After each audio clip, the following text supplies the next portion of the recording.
Alfredo, un poco el panorama está presentado. ¿Cómo estás viendo vos lo que sucede en Bolivia? Con todo ese contexto complejo de muchas cosas que se están dando al mismo tiempo, algunas del listado, pero quisiera enfatizar, hay un problema de fondo que es la dificultad que tienen los procesos, no solo de izquierdas, sino los procesos de buscar un relevo, el sucesor después de un tiempo. Eso es algo para también aprender, para tenerlo muy en cuenta, porque ayer mismo Evo Morales, al culminar la marcha, dijo literalmente: me equivoqué en la elección de Luis Arce, lo cual no es menor, porque no todo el mundo incluso lo verbaliza con tanta contundencia.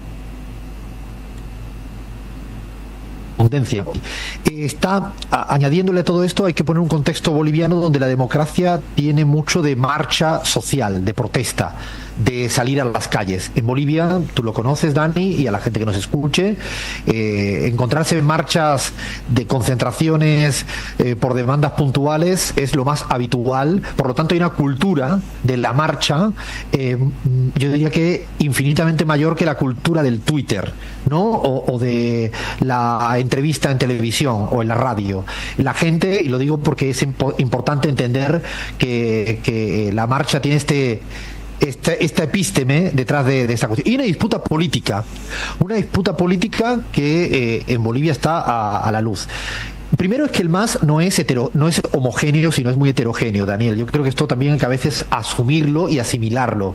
En todos los frentes hay mucho grado de heterogeneidad, no son monolíticos, hay matices ideológicos, no solo es un tema personal. Yo creo que a veces vamos directamente a lo personal, que explican cosas, pero hay aspectos estrictamente ideológicos. Ayer Evo Morales planteaba que había un distanciamiento ideológico, incluso planteó que Luis Arce nunca estuvo de acuerdo con la nacionalización y ciertas políticas sociales.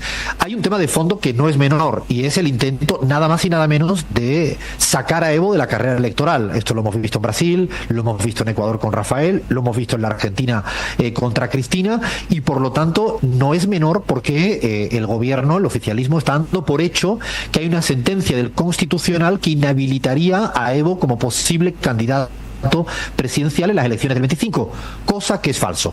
O sea, no hay ninguna sentencia del Constitucional.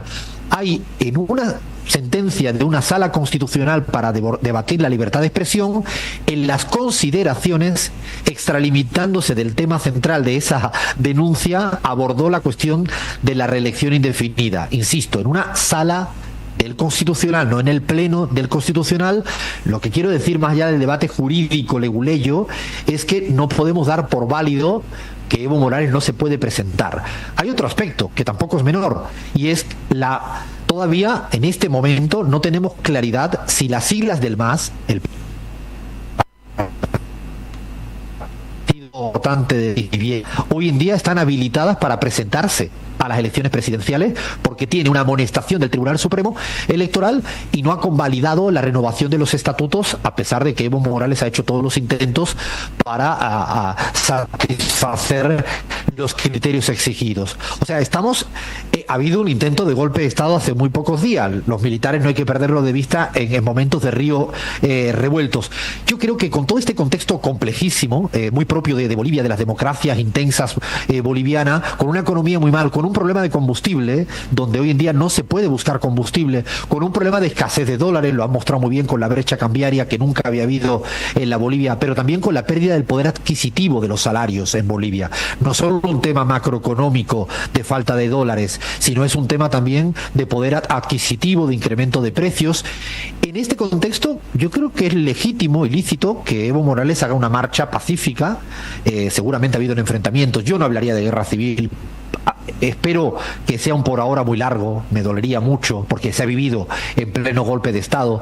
Yo creo que hay enfrentamientos, no hay guerra civil, ha habido una marcha multitudinaria, da igual el número, Daniel, unos hablan de 12.000, de 20.000, de 2 millones. Lo que sí es cierto es que he tenido compañeros, compañeras en la marcha que no son datos oficiales de Evo, y nunca habían visto una marcha igual. Gabriela Montaño, amiga personal, compañera, estaba allá y me dice: Alfredo, jamás vi nada igual.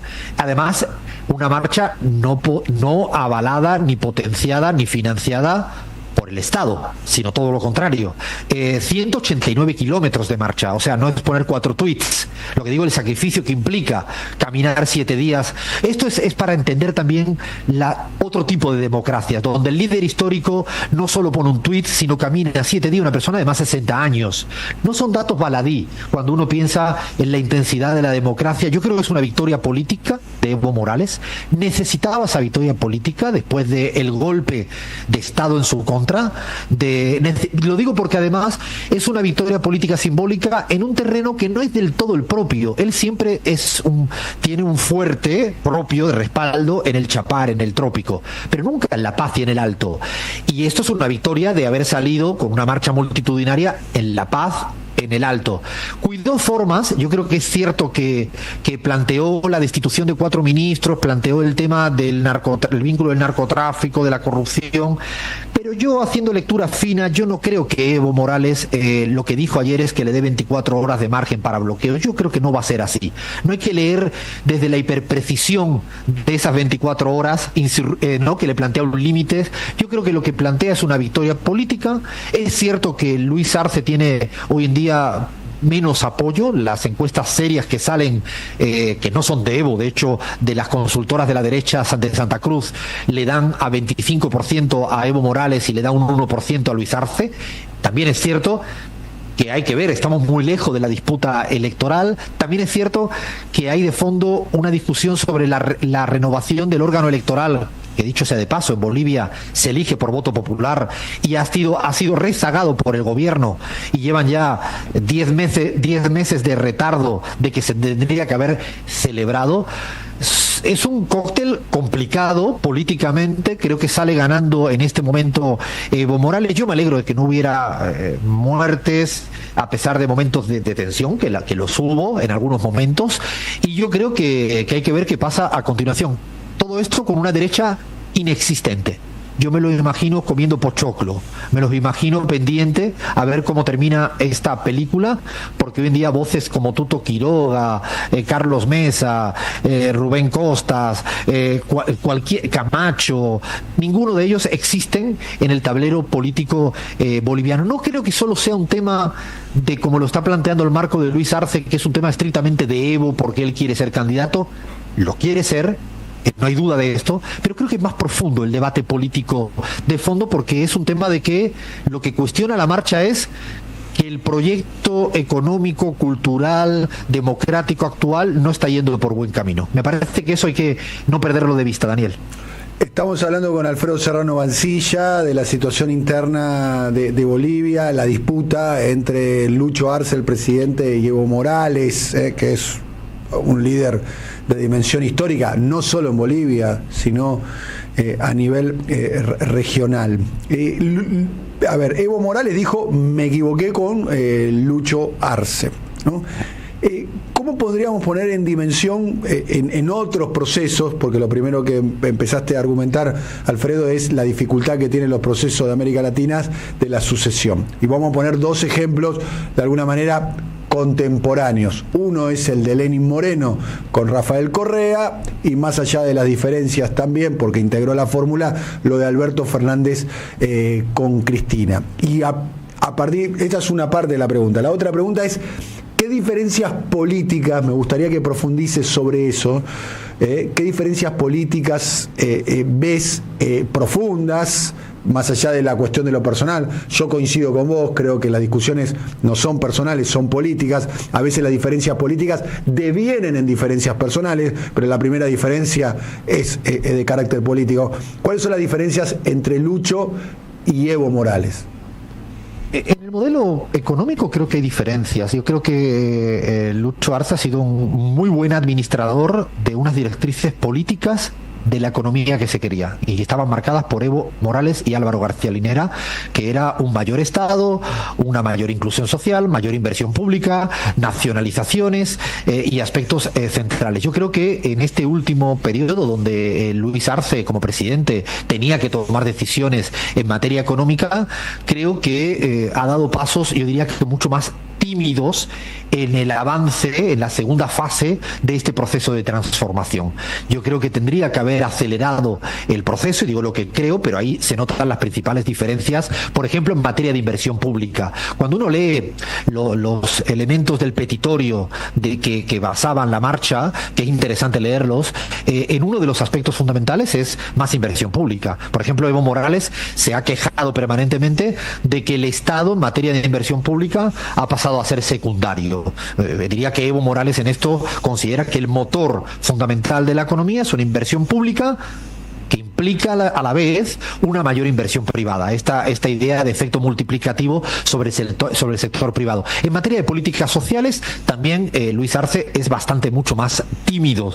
En algunos momentos, por ejemplo, en el impuesto a las grandes fortunas, que creo que se hizo un pasito, fue también relativamente tímido porque puso umbrales excesivamente altos que afectaba a muy poquísima, dentro de la poquísima gente que tiene tanta plata. Yo creo que en el modelo económico hay aspectos ideológicos que son diferentes. Luego está la parte más política, que hay una variable que para mí es clave, y hay una cuestión que es la valentía. La valentía de Evo Morales, seguramente con sus equivocaciones, sus aciertos, pero es una persona mucho más firme en la toma de decisión y más rápida en la toma de decisión. Cuando uno duda demasiado, cuando es timorato, cuando es más moderado, cuando no tiene claridad, yo creo que ahí hay una diferencia política. Alfredo, me interesa, disculpa que te interrumpa, me interesa un punto, la palabra moderación. ¿Ves de algún modo el fracaso de la moderación, o mejor dicho, que la moderación trae tensiones? Vale el ejemplo de Argentina con Alberto Fernández, y vale el ejemplo también de Lenín Moreno en Ecuador. En la política económica yo creo que ha sido muchísimo más moderado de lo que exigía un posgolpe de Estado. Creo que tuvo un efecto rebote propio de cuando se cae la economía por pandemia y por golpes de Estado, y después de ese primer año rebote al alza, creo que le faltó mayor firmeza y valentía en tomar decisiones, incluso que luego algunas las fue tomando más tímidamente, como qué hacer con el oro que se perdía por exportaciones ilegales, qué hacer con el tema del litio, qué hacer con las políticas sociales. Pero yo sí le añadiría en este aspecto que tú estás planteando, que donde complejiza todo más es que, por ejemplo, Lucho Arce en materia de política internacional ha seguido más o menos sosteniendo una línea relativamente parecida a lo anterior. Ahí no hay grandes diferencias como Lenin, que rápidamente se sumó a la alianza con Estados Unidos, al FMI. De hecho, Lucho Arce no aceptó alianzas con el Fondo Monetario Internacional, como sí en la Argentina, cuando Alberto Fernández en un momento determinado avaló la renegociación con el Fondo Monetario Internacional. Por eso digo que en materia exterior es más difícil entender que Luis Arce tiene ejemplos como el de Alberto Fernández con respecto al FMI, o Lenín Moreno, que fue absolutamente sumiso en política exterior, ¿no? La situación económica me parece que es un elemento central, ¿no? Porque Bolivia siempre fue un ejemplo de estabilidad macroeconómica con distribución del ingreso, algo así que nos generaba al resto de los países como un ejemplo. Eso hoy no sucede. Hoy Bolivia está teniendo una fuerte escasez de combustibles, destina 3.000 millones de dólares al año para subsidiar el acceso a los combustibles. Esos dólares no están apareciendo porque está mermando la exportación de hidrocarburos, genera largas filas para proveerse de combustible, protesta de los transportistas, los números rojos de la economía, la inflación empieza a ser un problema, hay un dólar paralelo que casi duplica al dólar oficial. Como telón de fondo hay una situación económica precaria, hay un modelo pareciera ser que a como está llegando al límite de su capacidad.